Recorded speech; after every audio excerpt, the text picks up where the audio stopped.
In this episode of the Elite Advisor podcast, we're going to be hanging out with Blake. Blake is the founder of the Legacy Letter.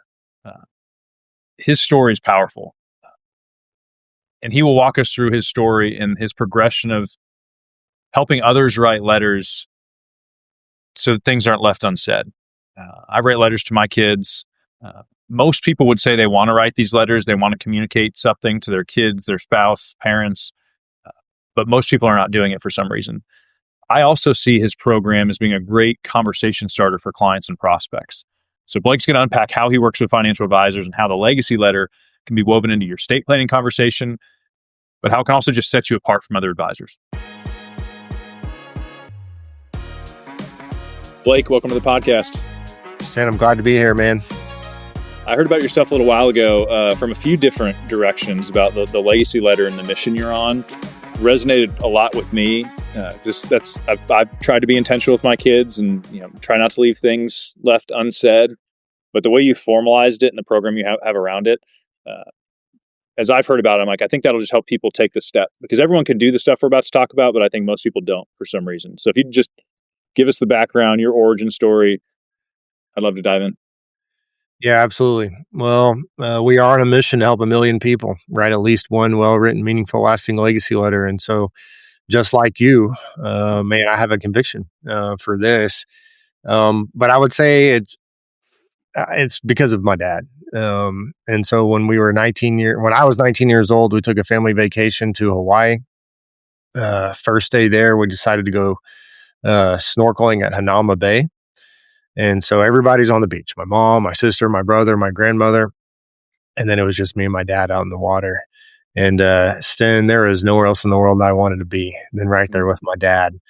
And so I was really fortunate that I had a really good dad. Not perfect at all, anybody stretches the imagination, but he was good and he was my hero. And he was a hospital CEO at this time in my life.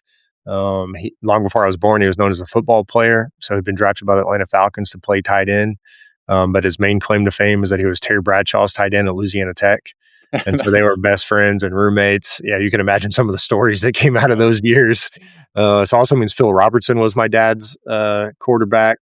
Wow. My dad was a very humble guy, so he hardly ever told anyone that he was Terry Bradshaw's tight end. But I told everybody. I'm sure that's right. It was my claim to fame growing up. And so there we were out there in the water, and we just kept going further and further out. And we ended up in this area that I now know is called Witch's Brew. And Witch's Brew is known for its treacherous waters. And it was that day. And so there was this moment where I realized, man, I don't see my dad anymore. Where'd he go? And so I panicked a little bit because now I'm out there by myself and I'm scanning the water looking for him. And then I see him. And I remember thinking, okay, good. There's my dad. Except not good, because my dad was in trouble. And one reason I knew he was in trouble is because he was trying to get out of the water, and there was not a good place to get out of the water. And there was these rocks, and the waves were crashing against him. And sure enough, about halfway up, wave crashes against my dad and knocks him back down. And so I swim over there as quickly as I can. I can't find him anywhere, and I'm looking around, and then I see him. And I swim over to him, and now he's underneath the water. And he's unconscious. And so I dive down, I wrap my arms around him, I bring him back up to the surface, and I began to swim with him back to the shore. And it was just a few minutes into it, I realized, man, there's no way I'm going to make it. Like, I am absolutely exhausted. And in that moment, a nearby snorkeler showed up and began to help me get my dad to the shore. And then the lifeguards showed up. They put him on a surfboard. They brought him the rest of the way in. And they started doing CPR. And I stood there next to them, feeling so helpless. And really the only thing I knew to do was just cry out to God. Like, God, would you please save my dad's life? And I really thought that at any moment that my dad was going to come to. And it was going to be like the movies where the water kind of spews out of his mouth, his eyes kind of flicker open. And it never happened. And so my dad drowned that day. And it went from one of the best days of my life to the worst, just like this. And now I'm sitting there next to my dad's body. Like, what the heck just happened? we were having the time of our life, and now my dad is gone forever. And so fast forward a few hours, and now we're back in the condo. I had to be the one to start making phone calls. My mom was in no condition to do it, and so I had to call my dad's parents and break the news to them. They were devastated to learn they lost their son. Called some other family members, called my dad's work, our church. And I go to the back bedroom, and I'm sitting there on the edge of the bed, just still in shock, and begin to just ask God, like, where were you? What happened? And how are we going to make it without my dad? How am I going to make it without him? And in that moment, my mom appeared in the doorway and said, Blake, I found something in your dad's briefcase, something that I know he was going to give you on this trip. And she walks across the room and she hands me this letter from my dad. And I began to read this letter, Sten, and it was everything that I needed in that moment. And I don't think I've ever heard my dad's voice more clearly than when I read that letter for the first time. And his voice comforted me. I felt a sense of peace. I felt hope. And I felt incredibly loved. Like, do not tell me that my dad did not love me. He took the time in the midst of his busy schedule with everything going on to put it down on paper. And so I can't imagine my life without this letter. That next year I was in a lot of grief. I was in a lot of pain, missing my dad. And my life could have gone a lot of different ways. I could have left the situation as a victim, depressed, anxious, bitter at the world, bitter at God. And it was like the exact opposite happened.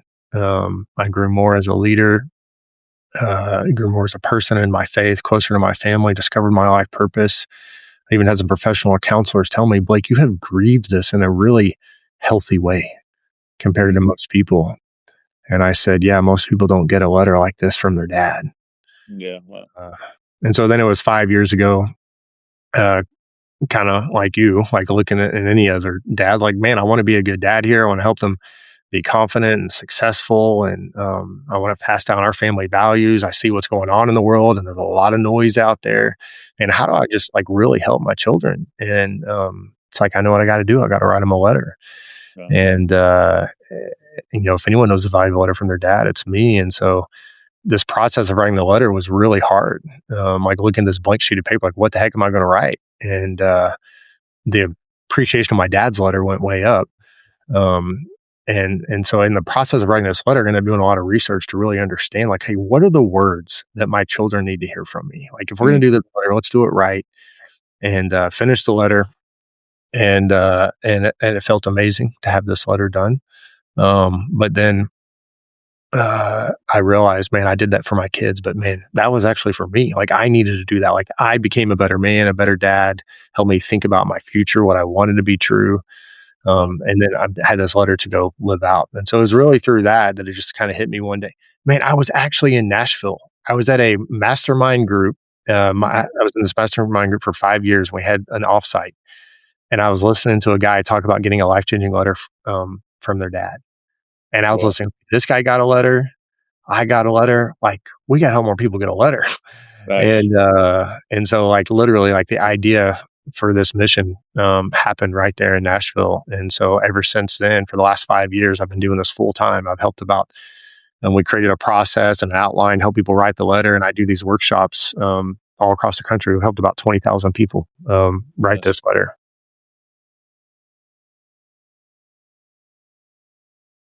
Man, thanks for sharing that. That's in the process, the letter.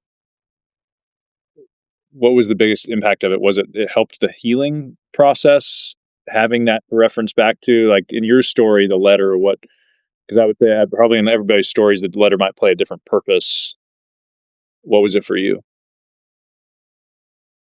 Yeah, I think it put into perspective a couple things, like how short my time here on earth is. And one of the things my dad talked about, and the time that I'm here on earth, and I want to live for what matters. I would also say this, and I know that maybe not everybody listening is a person of faith. My dad was a person of faith. The last line of his letter, he wrote, as you're being faithful to God and to the Bible, you're often going to find yourself in the minority here on earth. But I can assure you that in heaven, you'll be in the majority of your dear old dad. And so as I was kind of wrestling through, if I'm going to be, bitter at the world or mad at God or, everything, one of the things that conclusions I came to is like, okay, God, I believe that God is good. And so even on the best days and the worst days, like I believe that God is good. And I can make some kind of theological argument, um, but really it came down to I believe that God is good because my dad believed that God was good. And so, and then another point, one of the things my dad encouraged me to do was to live for others. And this is what he was doing even by writing this legacy letter. Like he was not being selfish. He was living for me and living for his legacy and giving more of himself to me. And so even within a few months of my dad drowning, I was like mentoring other college students. And I think, and I now know, like, because there's some psychology behind this, like, when you're all about yourself, it's harder to heal. But when you start to like pour into other people and mentor other people, it helps you in your healing process. Wow. Is that letter framed? Do you see it every day? Man, it's like 4 or 5 pages long, so it's hard Oh, wow. That's to frame the great. whole thing. It's not just like one page, Yeah. but it is. I do see it every day. It's like right here, Wow. office.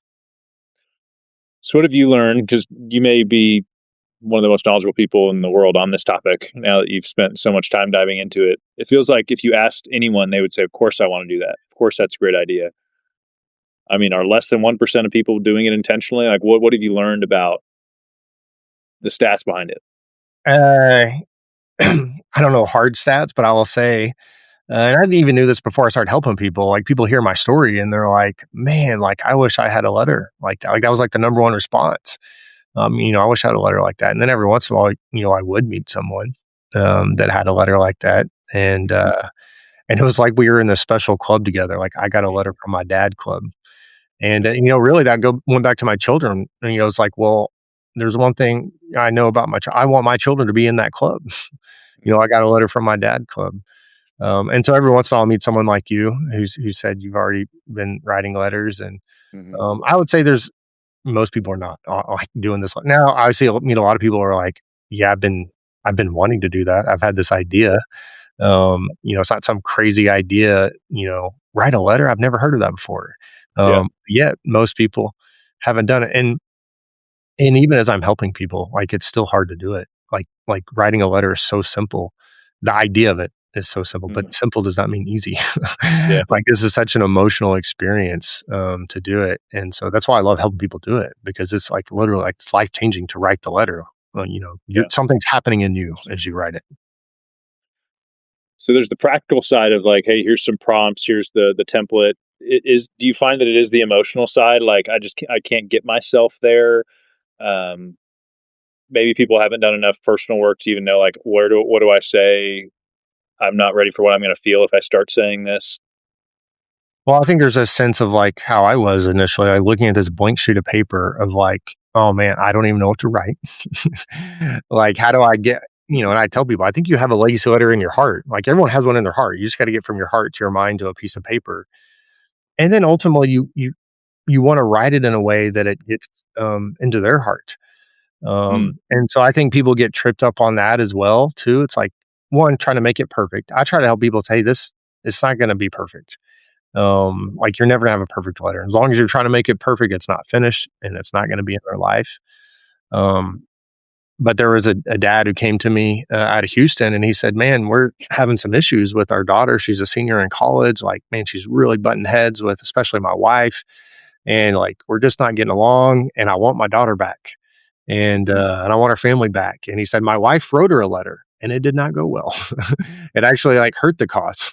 And I said, "Well, go through my workshop. Like I'll teach you some things, so some stuff you need to write, in a way that she'll receive it as well." mm, Um, and so he went through my workshop, and then he wrote the letter, and then he called me about a week after that and said, "Man, my daughter got the letter, and she loved it, and she started crying, and we just had Sunday family dinner, and my daughter came home for the first time in over a year, and my family's back." Yeah. because of this letter. So it's such a powerful letter to write. Yeah, I think to the ones when I had the idea to write it when my kids were born, and the progression was I'm just like telling them what happened this year. And I look back at some of those and I kind of laugh because I'm like, that was just like that letter kind of represented where I was in my life at that point, which was like I was a doer, I was in business, just trying to crush life, but not a lot of depth. I haven't done enough work to be like, why am I the way I am? Why do I respond this way? Can I tap into some feelings of all the feelings that we all feel? And then as over time, the letters have gotten like, hey, here's what's happening in dad's life. And here's what I hope I am to you. And here's what I hope you feel. And it turned into way more of an emotional experience and reflection. I think like you're talking about, like it changes you just writing the letter. But I had to get some of those early ones out of the way, I think, just to kind of like get in the practice of it. Oh yeah. Yeah, I love helping people go even deeper, maybe than what they would have on their own. And we help people write the letter who are like not letter writers at all. And Are most people writing them or typing them? What's kind of the uh, people do both. And I tell people, hey, my dad's letter was typed, and I yeah? say, I've typed a bunch of mine. I'm so glad it was typed because I could read it. Yeah, yeah, good point. And I say, yeah, I mean, the personal handwriting is cool, and so some people add like the last sentence or two, but I said it's more about the heart behind these words. You know, I've read a lot of really good books that were life changing books, and they were all typed. So, That's right. but yeah, I love helping people go deeper, like in communicating their love. I just say, hey, look, the more that your children can understand the depth of your love for them, the better off they're going to be. The more confident, the more successful. They're going to take more risk, like in a good way. Like there's no way that my kids understand like how much I love them right now. Like I could go tell them right now, and they still cannot even comprehend how much I love them. Yeah. And so this letter is a way to communicate. So there's just something that happens when you write it down. Like I would say, it amplifies your words and amplifies your voice, and then also makes it lasting. And so, really, one of the things we're doing is we all kind of have this inner voice, kind of we all have this inner critic. There's a guy out there I know that he coaches Olympic athletes. And he said, man, the number one thing I got to help with these Olympic athletes to be successful is that they got to have a strong, confident inner voice. And a lot of them come in like with a shaming voice or a critical voice. And he's like, I got to help them overcome that. But the reason that they have, that whatever negative inner voice that they have, it's because of their parents. Because that's the number one influence on, your inner voice. So like the words I speak to my children, that's the words they're going to speak to themselves for the rest of their life. And when I talked about, a lot of noise out there in the world, there's a lot of voices out there that are negative and that are influencing my children. Well, one of those voices is mine. Like I've said some things to my children that, I hope they don't remember that. I hope they don't cling on to that because that's not how I felt. I said it the wrong way or I said it in anger. But I want them to know that, hey, you're loved. I'm proud of you, that I believe in you. I was talking to a guy last week and his grandfather, this guy is really successful. He actually lives up in the Northwest where you're from. Mm. It's not successful financially, but also very successful with his family. Mm. And he said that his grandfather growing up would say to him, hey, the seeds of greatness are in you. Nice. And can you imagine walking around in life like, hey, the seeds of greatness are in me? Versus some people, their inner voice, their story is, man, I'm just a screw up. I'm a mess up. Because that's what has been said to them. And so they're carrying that voice around like, man, that's not good. And so now I've been saying that to my children too. Hey, the seeds William of Wallace. Yeah, just walking around out there, just conquering the world. Yeah. Oh, that's great. So when everybody listening, again, for all the advisors, entrepreneurs, leaders that are listening, if you haven't done this, there's probably something inside you that's like, wow, I should. And I would bet 100% of us would never regret doing it. So give us some like the practical unpacking of your system, what steps they would take. Cause most of us as advisors are very practical, logical. And where would you start most of us as you've worked with a lot of folks in our business? When I started this, I had no idea that I was working with advisors. Like I didn't know where we were going to go. And then since I'm talking to entrepreneurs, they'll get this. Like when I went and told my wife, like, hey, this is what I'm going to do. This is what I feel called to do. She's like, what? Like, you're going to provide for our family by helping people write a letter? Like, who's going to pay you for that? Nice. Like, this isn't going to work. And was like, well, I saw a path for it working.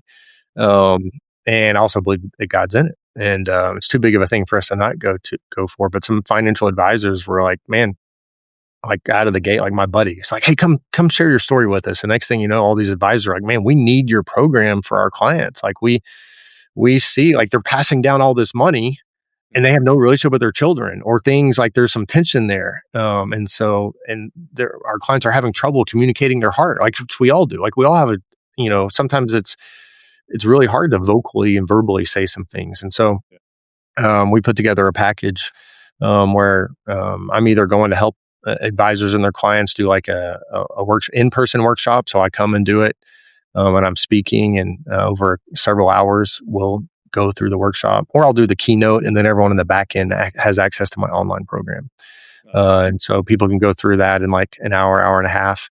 If anyone comes to my website, they can sign up for that. It's only $97, and we will help you write the greatest letter that you'll ever write, and we'll guide you section by section through it. And we have videos for each section and different promptings and templates. We have an AI tool that you can put your notes into, and it'll spit out your first draft. So we're very careful. Like, AI is not writing this letter for you. You're inputting your notes, your heart, and then it's just putting it, going from notes to first draft. Very cool. But I would love anyone listening, like, and I would love to help. One, you live for your legacy with your family and your children. Like, this is just a tool. Like, the legacy letter is just like writing this letter is just a tool to help you with your legacy. But also, there's so much joy when you help someone else write this letter. Oh, yeah. And, advisors aren't necessarily set up to be an expert on helping people write the letter. But I'm the expert. I can help your clients write this letter, and then you get all the credit for it. There was a guy who wrote this letter. He was a vice president of Walmart, and he did it because of his financial advisor. I messaged him actually just a couple of weeks ago, and I said, it's been like over 3 years. And I said, hey, tell me about Travis. Like, he's still your advisor, right? He goes, oh man. He goes, man, before we wrote the legacy letter, I'd been with him. I knew him for 20 years. And we just kind of like every once in a while would talk about taxes and that. He goes, since we wrote our legacy letter together and he provided and helped me write mine through your program. He goes, man, we're like tight. Like, we go to lunch now. We talk about our children, our family. Like, man, that guy's like a brother to me. Yeah. And it all started like this legacy letter. Because when people start writing their legacy letter, they bond. As you start to talk about your hopes and dreams for your family. So it's really taking that relationship to a deeper level, building more trust. Yeah, I think of when I got into the business, it was very normal to send your clients like cookies at Thanksgiving, or maybe a mug with your logo on it.